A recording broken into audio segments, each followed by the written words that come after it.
Normative Ethiken begründen und bewerten menschliches Handeln. Sie sagen, wie Menschen handeln sollen, welches Handeln gut ist und welches schlecht. Die wichtigsten Ansätze normativer Ethik sind die Tugendethik, die deontologische Ethik und die konsequentialistische Ethik. Worin sich diese drei Ethiken unterscheiden, welche Zusammenhänge es zwischen ihnen gibt und wie sie in konkreten Fallbeispielen urteilen würden, erfährst du in diesem Video. Normative Ethiken begründen und bewerten menschliches Handeln. Sie können in tugendethische, deontologische und konsequentialistische Ansätze eingeteilt werden. Zu allen drei Ansätzen findest du ausführliche Videos auf meinem Kanal. In diesem Video wollen wir die verschiedenen Ethiktypen gegenüberstellen und an drei Fallbeispielen aufzeigen, wie unterschiedlich sie moralische Urteile begründen. Die Begründung moralischer Urteile unterscheidet sich im Wesentlichen durch die Komponente menschlichen Verhaltens, die im Fokus steht. Jede der drei normativen Ethiken rückt bei ihrer Moralbegründung eine andere Komponente menschlichen Handelns in den Fokus. In der Tugendethik liegt der Fokus des moralischen Urteils auf der Charakterdisposition, die dem Handeln zugrunde liegt. Im Fokus stehen die Tugenden oder Laster, die ein bestimmtes Handeln mit bestimmten Folgen bewirken. Die einzelnen Handlungen oder die daraus resultierenden Folgen sind für Tugendethiker nur in zweiter Linie interessant. Als Ausdruck und Manifestation jener Tugenden oder Laster bieten sie Anhaltspunkte dafür, welche Charakterdisposition der handelnde Mensch hat. Das moralische Urteil bezieht sich aber immer in erster Linie auf die Charakterdisposition des handelnden Menschen, auf seine Tugenden oder Laster. Die deontologische Ethik stellt die eigentliche Handlung in den Fokus des moralischen Urteils. Sie bewertet menschliches Handeln direkt und formuliert Pflichten für spezifische Handlungsformen und Verhaltensweisen. Die Charakterdisposition des Handelnden und die Konsequenzen der Handlung sind für Deontologen demgegenüber zweitrangig. Sie ermöglichen zwar eine bessere Einordnung der Handlung, stehen aber nicht im Mittelpunkt des moralischen Urteils. In der konsequentialistischen Ethik liegt der Fokus des moralischen Urteils auf den Konsequenzen menschlichen Handelns. Die Konsequenzen von Handlungen werden beispielsweise danach bewertet, ob insgesamt mehr Freude oder mehr Leid entsteht. Die charakterliche Disposition des Handelnden und die einzelnen Handlungen sind für Konsequentialisten demgegenüber nur nachgeordnet bedeutsam, als Anlässe und Ursachen für die herbeigeführten Konsequenzen. Ein bestimmter Charakter und bestimmte Handlungen machen erwünschte oder unerwünschte Folgen mehr oder weniger wahrscheinlich und sollten daher befördert oder vermieden werden. Das moralische Urteil selbst bezieht sich aber auf die erwarteten Konsequenzen, unabhängig vom Charakter der handelnden Person oder der genauen Handlung. Zwischen charakterlicher Disposition, Handlung und Konsequenzen gibt es enge Zusammenhänge. Tugendvorstellungen, Pflichtenkataloge und Erfolgsmaßstäbe hängen häufig inhaltlich miteinander zusammen. Gleiche Tugenden ziehen oft gleiche Handlungen nach sich, gleiche Handlungen bewirken oft gleiche Konsequenzen. Die moralischen Urteile der Tugendethik, der deontologischen Ethik und des Konsequentialismus stimmen daher häufig miteinander überein. Dennoch ist die ethische Differenzierung wichtig. Motivation, Handlungen und Konsequenzen sind eindeutig verschiedene Komponenten menschlichen Verhaltens. Sie können eigenständig beurteilt werden. Wir können moralische Urteile besser reflektieren, begründen und nachvollziehen, wenn wir die dahinterliegende Struktur erkennen. Besonders wichtig wird die Differenzierung aber in den Fällen, in denen die charakterliche Disposition, die Handlung und die Konsequenzen nicht miteinander übereinstimmen.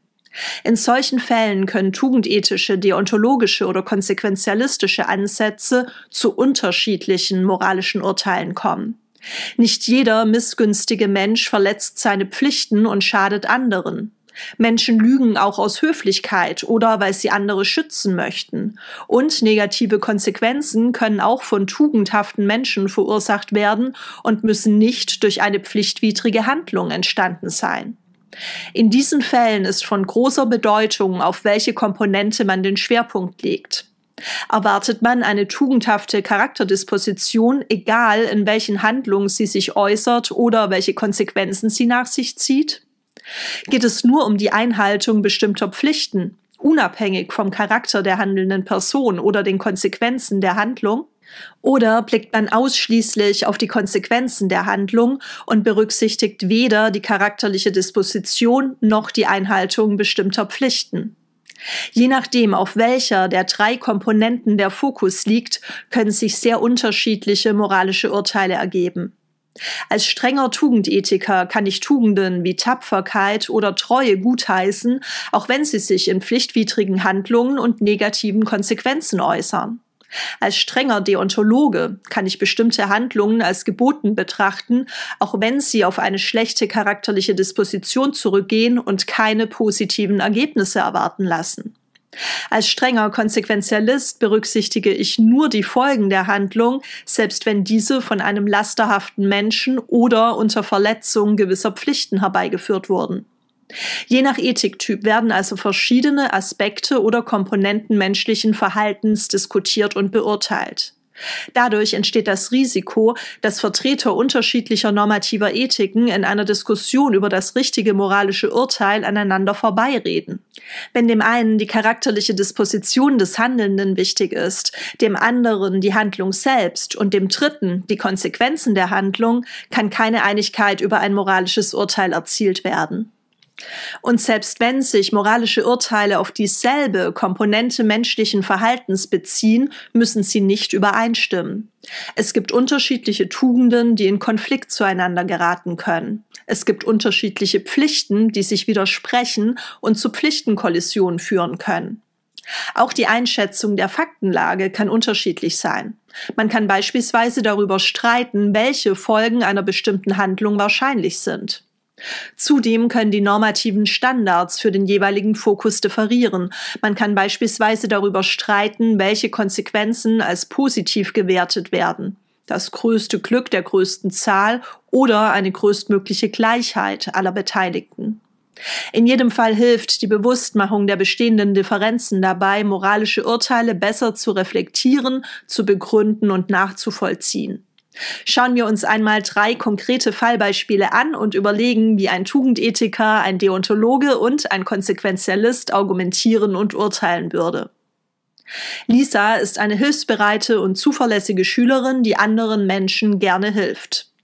Einige Wochen vor dem Abitur erkrankt ein Mädchen aus ihrer Stufe schwer und muss 3 Wochen lang stationär im Krankenhaus behandelt werden.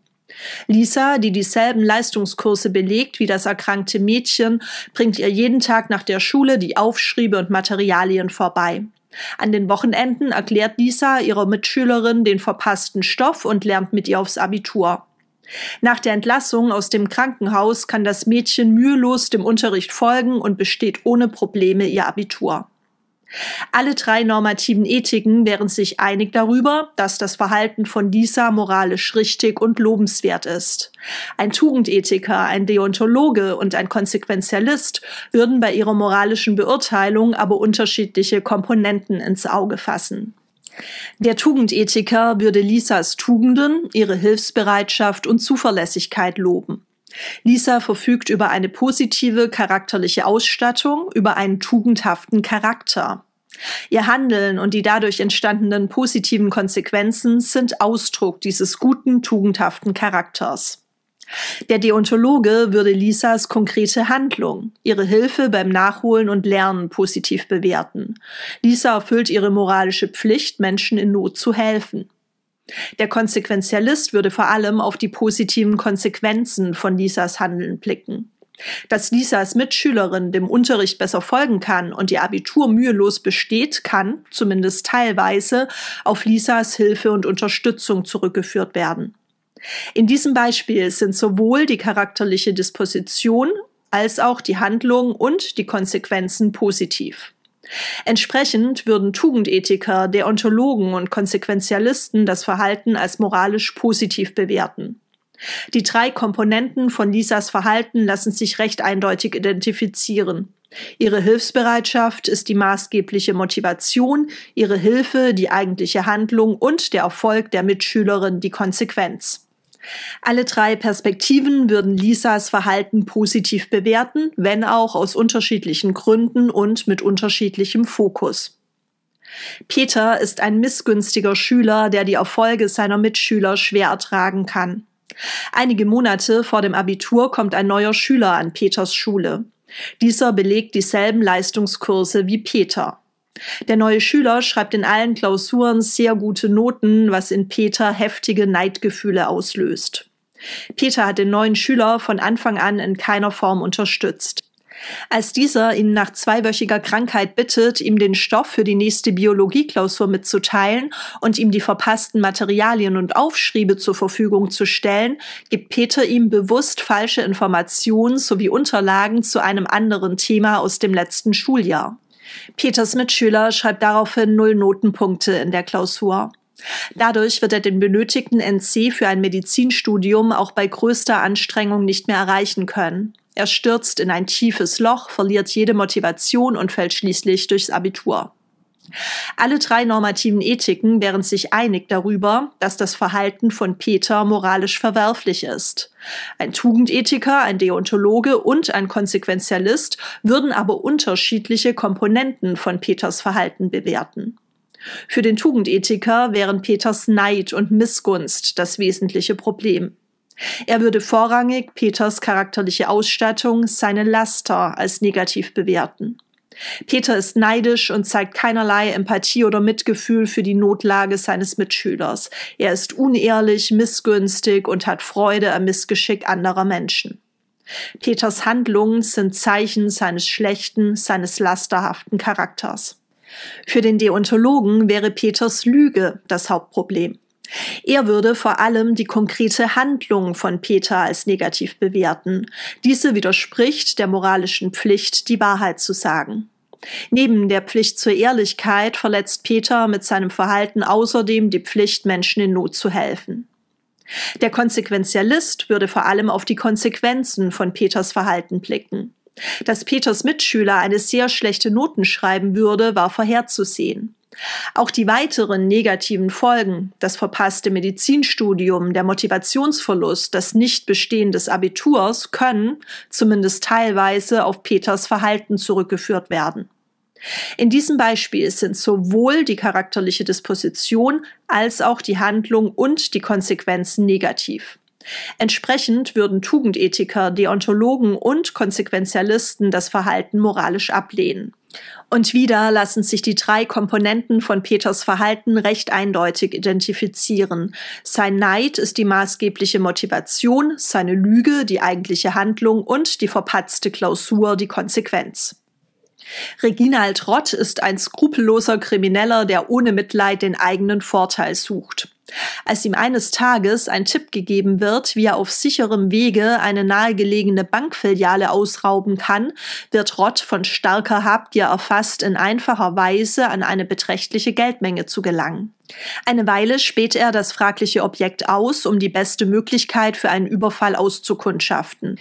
Schließlich nutzt er die Gelegenheit eines größeren Bartransports, schießt 2 Geldboten nieder und flieht mit der Beute. Die beiden Geldboten sterben noch am Tatort. Alle ihre weiteren Lebenspläne sind auf einen Schlag vernichtet, ihre Familien versinken in Trauer. Wie im zweiten Fallbeispiel wären sich alle 3 normativen Ethiken einig darüber, dass das Verhalten des Bankräubers moralisch verwerflich ist. Doch diesmal ist die Zuordnung der einzelnen Komponenten nicht so eindeutig wie in den beiden vorherigen Fallbeispielen. Auf den ersten Blick scheint folgende Zuordnung nahezuliegen. Die charakterliche Disposition, die den Kriminellen zu seiner Tat veranlasst, ist Habgier. Die eigentliche Handlung ist das Abgeben der Schüsse. Die herbeigeführte Konsequenz ist der Tod der Geldboten. Diese Zuordnung hätte zur Folge, dass der Tatbestand Mord alle 3 Komponenten umfassen müsste. Die Handlung gehört dazu, da ohne das Abgeben der Schüsse kein Mord geschehen wäre. Auch die Motivation müsste berücksichtigt werden, da es sich ohne die Habgier des Bankräubers nicht um Mord, sondern nur um Totschlag handeln würde. Zudem spielt die Konsequenz eine Rolle. Ohne den Tod der Geldboten läge kein Mord, sondern nur ein Mordversuch vor. Der Begriff Mord würde demnach alle 3 Komponenten der moralischen Beurteilung enthalten: Motivation, Handlung und Konsequenzen.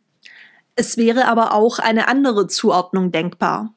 Die Komponente der Handlung könnte nicht nur im Abgeben der Schüsse bestehen, sondern im Töten der Geldboten.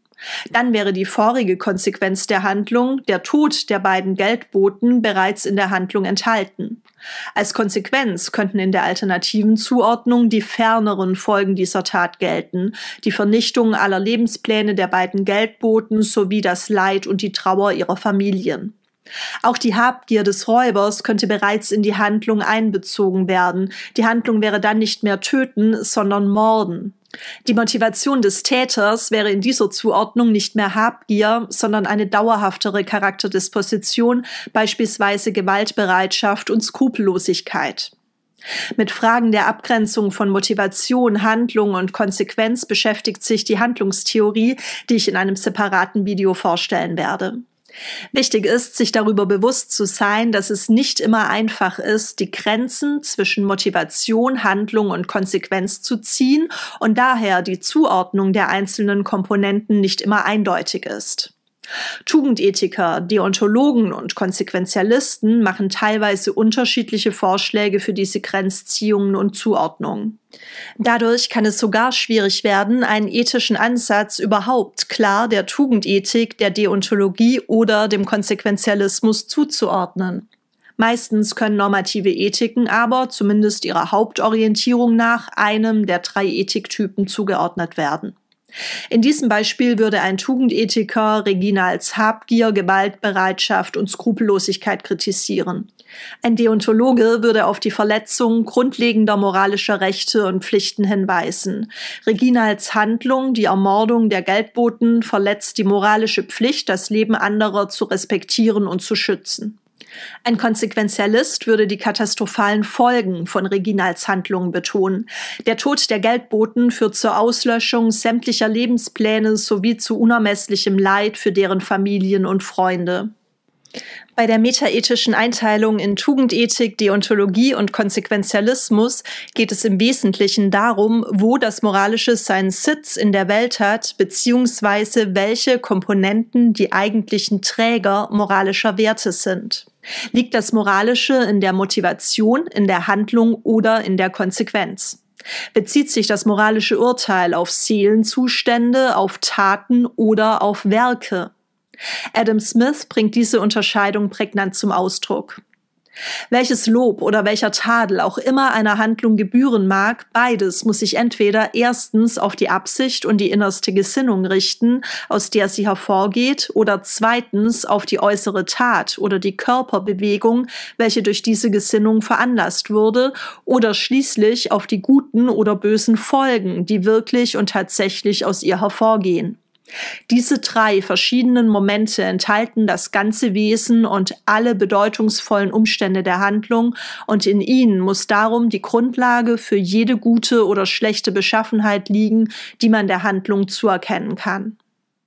Motivation, Handlung und Konsequenz sind separate Bestandteile menschlichen Verhaltens. Um ein strukturiertes, bewusstes Urteil zu sprechen oder gar eine ethische Theorie zu entwickeln, ist es wichtig, diese Unterscheidung zu beachten. Sowohl in moralischen Urteilen als auch in normativen Ethiken steht einer dieser 3 Bestandteile im Fokus. Würdest du dich selbst eher als Tugendethiker, als Deontologen oder als Konsequenzialisten bezeichnen?